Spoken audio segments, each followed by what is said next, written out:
Hola, en este video te hablaremos acerca de las finanzas internacionales, como son la inflación, las tasas de cambio y las tasas de interés. Te invitamos a que continúes viendo este video. La inflación es un aumento generalizado en los precios de los bienes y servicios de una economía durante un periodo de tiempo. Esto significa que los precios han subido en un determinado país. La subida de precios provoca la pérdida de poder adquisitivo de los ciudadanos.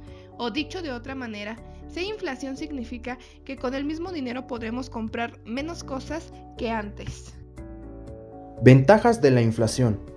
Ayuda a reducir el valor de las deudas.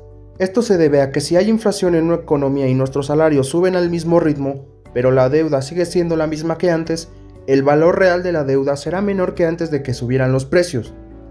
Provoca que la gente prefiera consumir ahora en vez de más tarde. Esto es fundamental para que el dinero circule y haya transmisión de bienes en una economía. Es el engranaje del capitalismo. Inconvenientes de la inflación. Sus principales inconvenientes son la pérdida de poder adquisitivo. Si la subida de los salarios no es por lo menos igual a la subida que hay en los precios, el poder adquisitivo bajará. Podríamos alegrarnos si nos suben el sueldo un 10% en un año, pero si la inflación ha sido del 20%, en realidad podemos comprar un 10% menos con ese salario. También disminuye el ahorro. La inflación provoca que el dinero pierda valor, por lo que motivará a consumir y gastar el dinero en vez de ahorrarlo, ya que si el dinero va a valer menos en el futuro, los ciudadanos e inversores preferirán gastarlo ahora. Causas de la inflación. Existen tres tipos de inflación: inflación por consumo o demanda. Esta inflación obedece a la ley de la oferta y la demanda. Si la demanda de bienes excede la capacidad de producción o importación de bienes, los precios tienden a aumentar. Inflación por costes. Esta inflación ocurre cuando el precio de las materias primas, cobre, petróleo, energía, entre otros, aumenta, lo que hace que el productor, buscando mantener su margen de ganancia, incremente sus precios. Inflación autoconstruida. Esta inflación ocurre cuando se prevé un fuerte incremento futuro de precios. Entonces se comienzan a ajustar estos desde antes para que el aumento sea gradual. Inflación generada por expectativas de inflación. Esto es típico en países con alta inflación, donde los trabajadores piden aumentos de salarios para contrarrestar los efectos inflacionarios, lo cual da pie al aumento en los precios por parte de los empresarios, originando un círculo vicioso de inflación. La inflación moderada se refiere al incremento de forma lenta de los precios. Cuando los precios son relativamente estables, las personas se fían de este, colocando su dinero en cuentas de banco. Permite que su dinero valga lo mismo tanto en un mes como dentro de un año. La inflación galopante sucede cuando los precios incrementan la tasa de 2 a 3 dígitos en un plazo promedio de un año. Dado que el dinero pierde su valor de una manera muy rápida, las personas tratan de no tener más de lo necesario. La hiperinflación anuncia que un país está viviendo una severa crisis económica, debido a que el dinero pierde su valor, el poder adquisitivo y la población busca gastar el dinero antes de que pierda totalmente su valor. Este tipo de inflación suele deberse a que los gobiernos financian sus gastos sin ningún tipo de control, o bien porque no existe un buen sistema que lo regule. Tasa de interés. La tasa de interés es el precio para pagar por utilizar una cantidad de dinero durante un tiempo determinado. Su valor indica el porcentaje de interés que se debe pagar como contraprestación por utilizar una cantidad determinada de dinero en una operación financiera. Igual que los bienes y servicios, tienen un precio que debemos pagar para poder adquirirlos.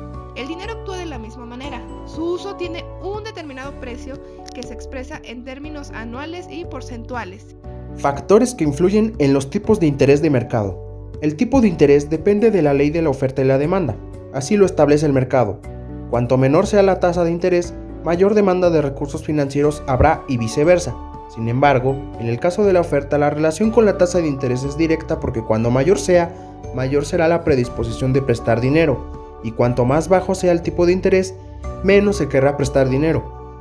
También existen otras variables importantes directamente relacionadas con los tipos de interés, como el tipo de interés real de la deuda pública, la inflación esperada, la prima por liquidez, el riesgo de intereses de cada plazo de vencimiento y la prima por riesgo de crédito del emisor.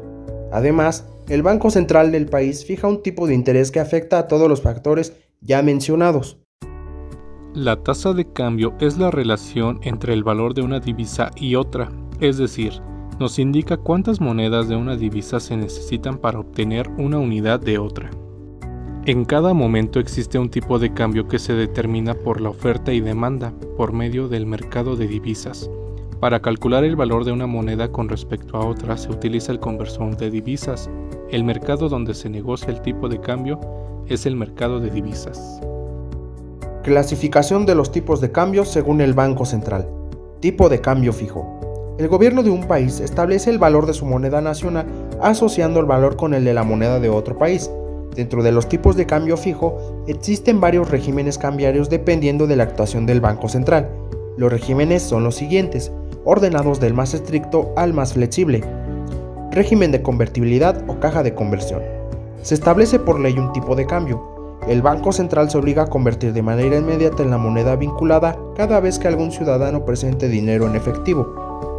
Régimen convencional de tipo fijo. Un país fija su moneda con márgenes de más o menos 1% sobre otra moneda o cesta de monedas. Tipo de cambio dentro de bandas horizontales. Las fluctuaciones permitidas de la moneda son algo más flexibles, como un más-menos 2%. Tipo de cambio móvil. El tipo de cambio se ajusta de manera periódica, normalmente ajustando por una mayor inflación con respecto a la moneda vinculada. Se puede hacer de forma pasiva o activa, anunciando con anterioridad e implementando los ajustes anunciados. Tipo de cambio con bandas móviles. Es similar al tipo de cambio con bandas horizontales, pero el ancho de las bandas va incrementando poco a poco. Se suele utilizar como paso intermedio a un tipo de cambio flotante. La flotación limpia es aquella situación en la que se encuentran las monedas cuyo tipo de cambio es el que se obtiene del juego de la oferta y la demanda, sin que el Banco Central intervenga en ningún momento. La flotación sucia es aquella situación en la que se encuentran las monedas cuyo tipo de cambio es el que se obtiene del juego de la oferta y la demanda, pero en este caso el Banco Central se ve obligado a intervenir comprando o vendiendo para estabilizar la moneda y conseguir sus objetivos económicos. El tipo de cambio real de una divisa es el poder adquisitivo de la misma en función de los precios del país de otra divisa. El tipo de cambio nominal es el tipo de cambio tal y como lo conocemos, es decir, se trata de la cotización oficial de un tipo de cambio en el mercado de divisas.